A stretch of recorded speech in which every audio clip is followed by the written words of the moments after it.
sandbox survival role-playing game.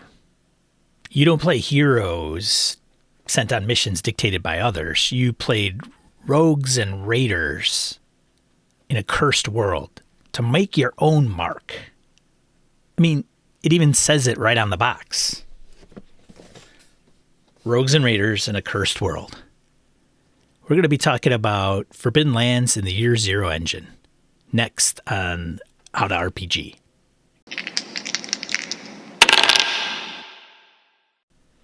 At the heart of each Year Zero engine game, like Forbidden Lands, the base mechanic is the die pool.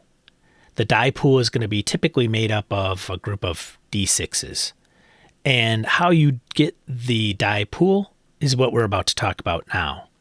Starting out, you have your core attributes, your strength, your agility, your empathy, and your wits.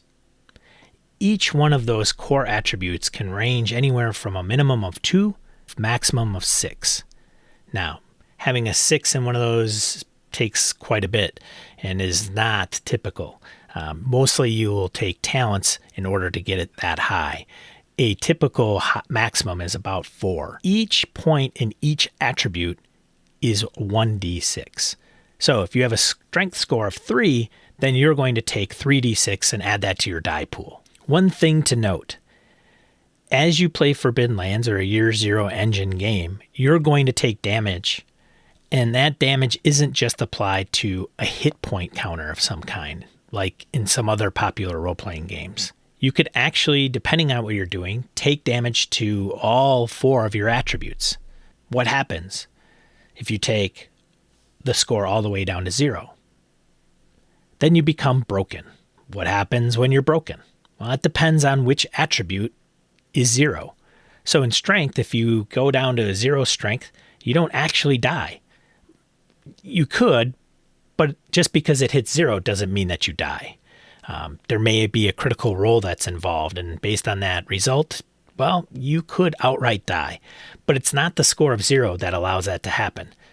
Essentially, if you are broken and your score is 0 and it's strength, well, then you can basically crawl around and mumble. You can't make any skill checks or do anything else. You're really in bad shape. Skills. In Forbidden Lands, there are 16 different skills. I'm not going to go into each one in detail. Might use one for an example.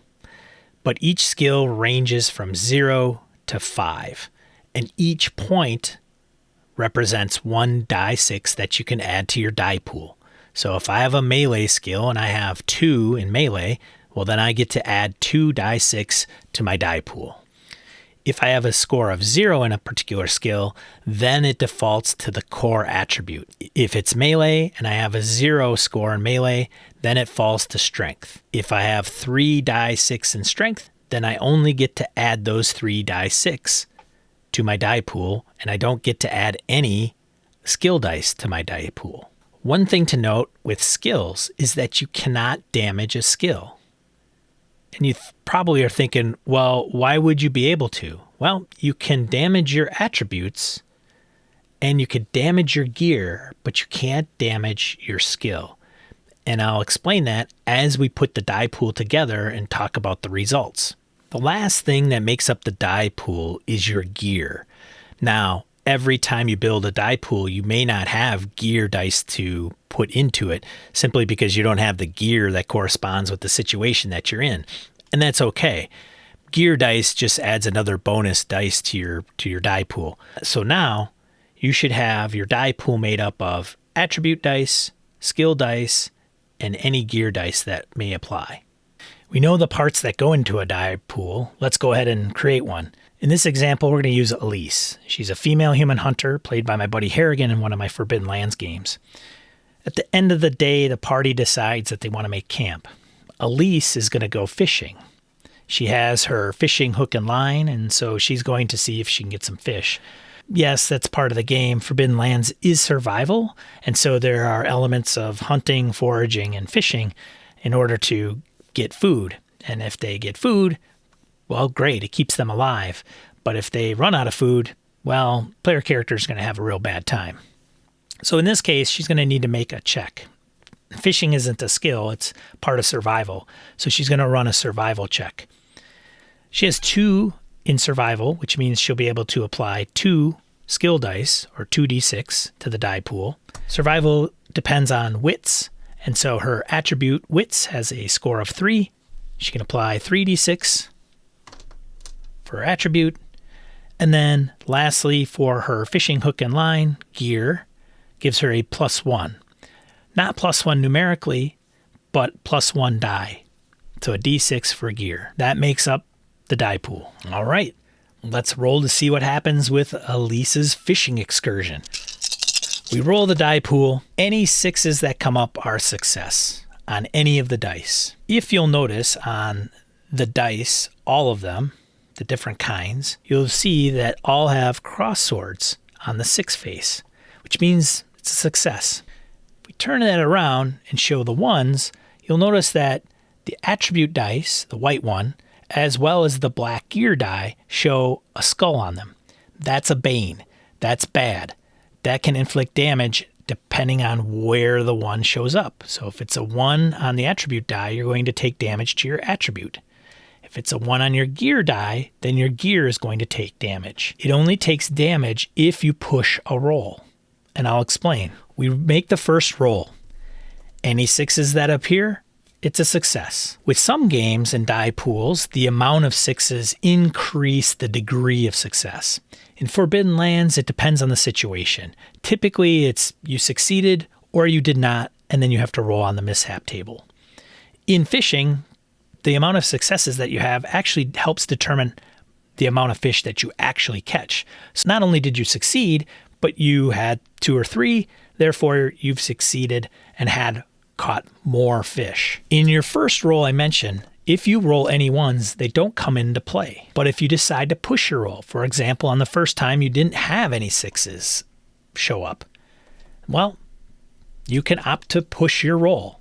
However, if you push your roll and any 1s did show up, then those will come into effect. In other words, if, for example, I have Groms who's making camp, and Groms makes a roll but fails. He decides not to push the roll because as a failure has come about, one of the gear dice that he has came up with a 1. And he knows that if he pushes the roll, then he's going to damage his tent because the tent is what gives him this extra die. So you already know what could happen if he decides to push things just a bit too much. Maybe he's looking too long, gets too dark, ends up putting it on a stick and punctures a hole through the tent. Who knows, narratively speaking. But say he's really bent on trying to find a good place to camp. He can opt to reroll and take the damage to the tent in an effort to succeed. He decides not to in this instance. So I roll on the mishap table because it's still a failure, and now the food is infected with insects, and every member of the party must lose 1 unit of food. And that's what happened. True story. Hilarious. So Elise has a 1 on an attribute on her first roll, and she decides to push it because she's willing to take the damage. And she actually has a little bit of an incentive to push the roll in this case. The reason is when she pushes the roll and rolls the second time, she has a chance of not only succeeding, but she's going to take damage to her wits. Taking damage to an attribute actually awards you a willpower point in Forbidden Lands. Willpower points can be applied to professional and kin talents. Professional and kin talents are kind of like, well, boons that a character can get. There are different levels in some of those talents. So you might have a level 1 talent, level 2 talent, level 3. So for example, in Chef, you could have different levels of Chef. And Chef at level 1 allows you to prepare a certain amount of food and store it properly. So that way, if you forage, hunt, or fish, you don't have to eat it that same night for fear of it spoiling. The chef can prepare it and store it properly. Therefore, you can turn it into food, and that food can be preserved for as long as you have it, or lose it, or consume it. So she pushes, she rolls, she gets a success on any of the dice. She succeeds in fishing, and we roll on what that looks like, depending on the degrees of success. If she has a 1, we play that out. If it's a 1 on her gear roll, well, her fishing hook and line is damaged and has to be thrown away, and she can never fish again until she gets a different one. There are certain times when you might damage a sword. There are times that you can try to repair it. That requires a check. If you fail, you could permanently damage the sword. But if you succeed, well, you repair it back to full strength. So there's a lot of dynamics within Forbidden Lands and the Year Zero engine. As a matter of fact, I think what I just explained to you in some of those narrative components is really what the players love to see. My players get giddy over this. When Elise actually lost her fish hook and line, it was hilarious. And then they failed a check to navigate through a hex, and a huge downpour came and flooded them out. One of the individuals was cold because he didn't succeed in his, I think it was strength, maybe, and therefore was cold and incurred penalties for being cold, and could only get warm if a campfire was created. And, well, shocker, when it's a downpour, it's really hard to make a campfire. So the dynamics of the Year Zero engine is really awesome for Forbidden Lands and some of the other games that you'll experience from Free League that use this core mechanic. Hey, thanks for watching this video. I really appreciate it. If you liked what you watched, give us a like or subscribe. Also, I'd be interested to hear if you've played Year Zero engine games and what your experiences have been like. Put them down in the comments below. Some are pretty fantastic. So in the meantime, keep on gaming.